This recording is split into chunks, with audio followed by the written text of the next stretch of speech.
Assalamualaikum warahmatullahi wabarakatuh. Bismillah, alhamdulillah, wa syukurillah, la haula wa la quwwata illa billah.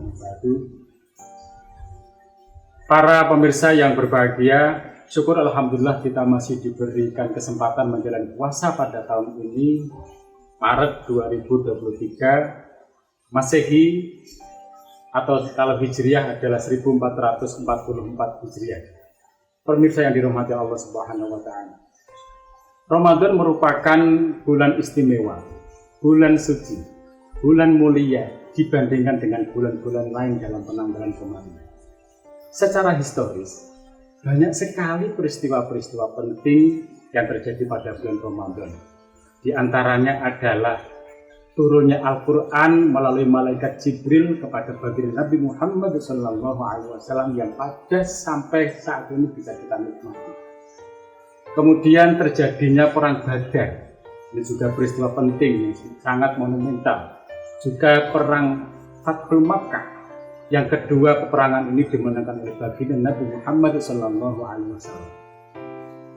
Banyak sekali peristiwa-peristiwa lainnya yang membuat kita termotivasi untuk lebih intensif melakukan ibadah-ibadah yang semata karena Allah Subhanahu wa taala. Bahkan Ramadan adalah satu-satunya bulan yang disebutkan dalam Al-Quran dibanding dengan bulan-bulan lain.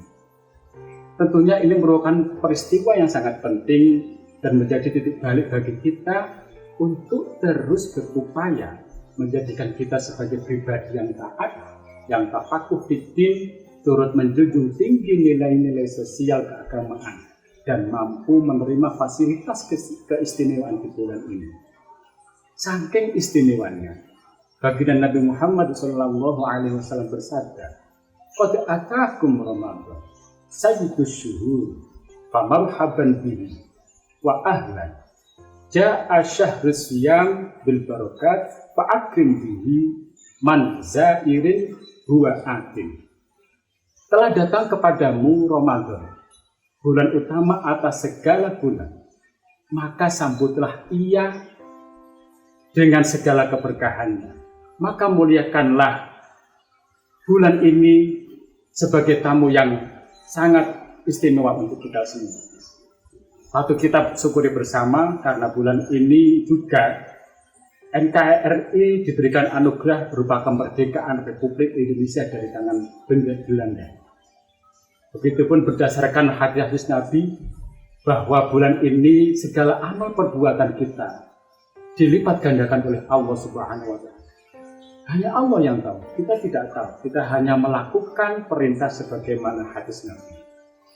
Dan merupakan kesempatan yang luas dan lebar. Karena dengan kita berpuasa di bulan Ramadan ini diibaratkan anak kecil yang baru lahir dan tanpa dosa dan noda. Masalahnya adalah, benarkah kita ini benar-benar siap dan peduli akan keistimewaannya? Sehingga pada bulan ini perlu kita sikapi dengan kesiapan yang matang. Karena sangat ironis jika bulan yang sangat istimewa ini kita respon dengan aktivitas yang tidak ada artinya.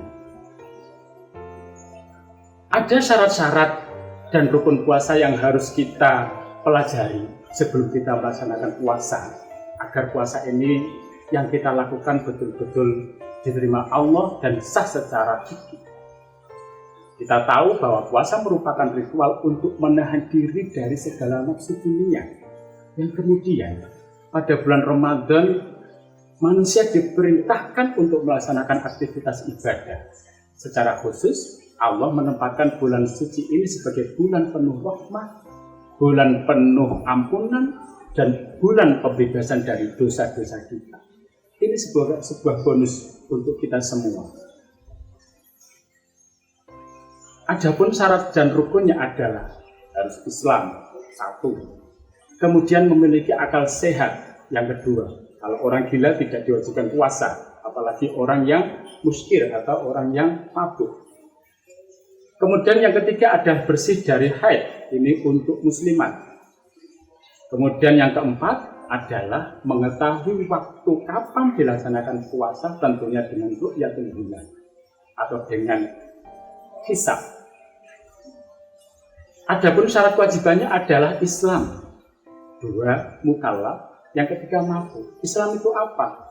Dengan kita bersyahadat asyhadu alla ilaha illallah wa asyhadu anna muhammadar rasulullah, ini merupakan jati diri dan konsistensi kita sebagai orang Islam untuk menyaksikan bahwa Allah itu merupakan zat yang harus disembah dan Muhammad adalah utusan Allah. Kemudian mukallaf itu apa? Mukallaf itu orang yang terbebani dengan hukum-hukum syariat. Dia tahu membedakan haram halal, baik buruk, kemudian hukum-hukum yang lain. Yang ketiga ini adalah mampu. Mampu artinya secara fisik kita mampu untuk berpuasa, tidak karena sakit, tidak karena melahirkan dan lain sebagainya. Jadi punya kemampuan dan punya etika tinggi untuk melaksanakan puasa. Kemudian di samping itu juga harus ada fardu-fardu yang dimana harus dilaksanakan pada bulan itu. Yang pertama fardunya adalah niat pada malam hari sebelum kita melaksanakan puasa atau sebelum kita imsak. Ini sudah niat dulu. Agar nantinya ibadah kita ini tidak sekedar sia-sia. Harus kita niat. Innamal a'malu binniyati. Segala perbuatan kita tergantung pada niatnya. Kemudian yang kedua, fardu yang kedua adalah meninggalkan hal-hal yang membatalkan puasa. Contoh, memasukkan sesuatu ke perut dengan sengaja. Ini hal yang harus kita hindari. Kemudian kita mengeluarkan mutah-mutah dari kondisi dengan disengaja. Misalnya kita sakit, kemudian mutah-mutah, itu membatalkan puasa. Kemudian istimta' biliyat, atau dalam bahasa modernnya adalah onani, baik itu dengan tangan sendiri ataupun dibantu oleh istrinya. Ini tidak diperbolehkan dan itu merupakan hal yang membatalkan puasa. Kemudian yang selanjutnya adalah bersetubuh dengan istrinya. Kenapa begitu? Karena memang puasa ini merupakan tanggung jawab kita untuk menahan diri dari segala nafsu. Boleh dilakukan bersetubuh dengan istrinya pada saat malam hari. Itu yang sesuai dengan panduan dalam Al-Quran. Kemudian berdasarkan ijma ulama, dalam melaksanakan puasa seseorang harus menjauhi beberapa perkara. Seperti satu, al-kidbu atau berdusta. Kemudian al-wibatu atau wibah, ngerasani, rasan-rasan. Kemudian saling mengemaki. Nah, ini yang ketiga ini kadang-kadang kita lupa. Ada beberapa ulama yang mengatakan itu boleh-boleh saja. Tapi ternyata secara konsisten para ulama memberikan data seandainya kita melakukan itu, gantinya adalah mengkontak di bulan berikutnya. Maka ini sangat penting sekali bagi kita. Jangan sampai kita tidak tidak mengikuti hadis Nabi yang rubbasoimin laisa lahu min siyamihi illa dhamma. Banyak orang berpuasa tetapi tidak mendapat pahala puasa kecuali hanya lapar dan dahaga. Ini yang merupakan satu hal yang harus kita lakukan. Saya ulang lagi, rukun-rukun dan syarat puasa adalah satu, Islam, memiliki akal sehat, bersih dari haid bagi muslimat, kemudian mengetahui waktunya.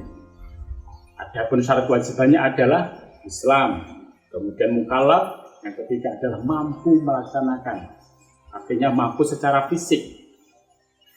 Biasanya yang sudah balik. Adapun fardunya kita harus niat dulu sebelum melaksanakan puasa dan meninggalkan hal-hal yang dilarang atau membatalkan puasa itu. Seperti tadi yang saya contohkan, masuknya sesuatu ke dalam perut, muntah-muntah dengan sengaja, istimta' biliyat, yaitu onani. Kalau yang putri adalah masturbasi, kemudian bersetubuh di di siang hari. Ini kira-kira yang perlu kita lakukan dalam melaksanakan kegiatan puasa. Terima kasih. Barangkali puasa kita nanti akan diterima oleh Allah Subhanahu wa Ta'ala, dan mudah-mudahan kita bisa meningkatkan iman dan Islam kita serta takwa kita untuk hari kemudian dan diridhoi Allah Subhanahu wa Ta'ala. Billahi taufiq wal hidayah. Assalamualaikum warahmatullahi wabarakatuh.